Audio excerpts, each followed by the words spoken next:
Everyone, welcome back to the channel. In this video, I'll show you how to fix RawTherapee if it's not opening on your Windows PC or laptop.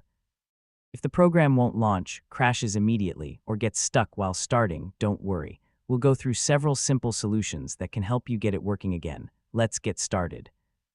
First, restart your computer and try opening RawTherapee again.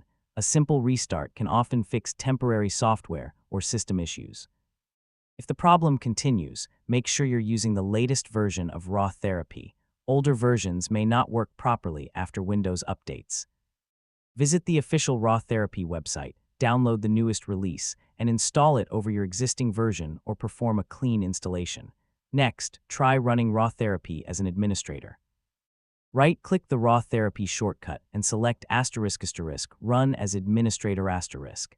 If the program opens normally, it may be a permissions issue. You should also check whether your antivirus or Windows security is blocking the application. If necessary, temporarily disable the protection or add RawTherapee to the allowed apps list, then try launching it again.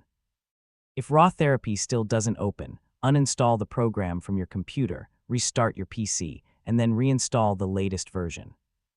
This can replace missing or corrupted program files that may be causing the issue. Also, make sure your Windows operating system is fully updated.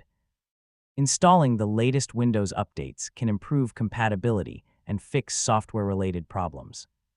Finally, if the program opens but freezes during startup, try resetting its preferences or removing any corrupted configuration files before launching it again.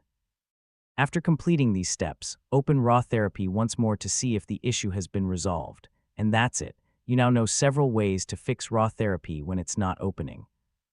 If this tutorial helped you, don't forget to like the video, subscribe to the channel, and turn on notifications for more easy software troubleshooting guides. Thanks for watching, and I'll see you in the next video.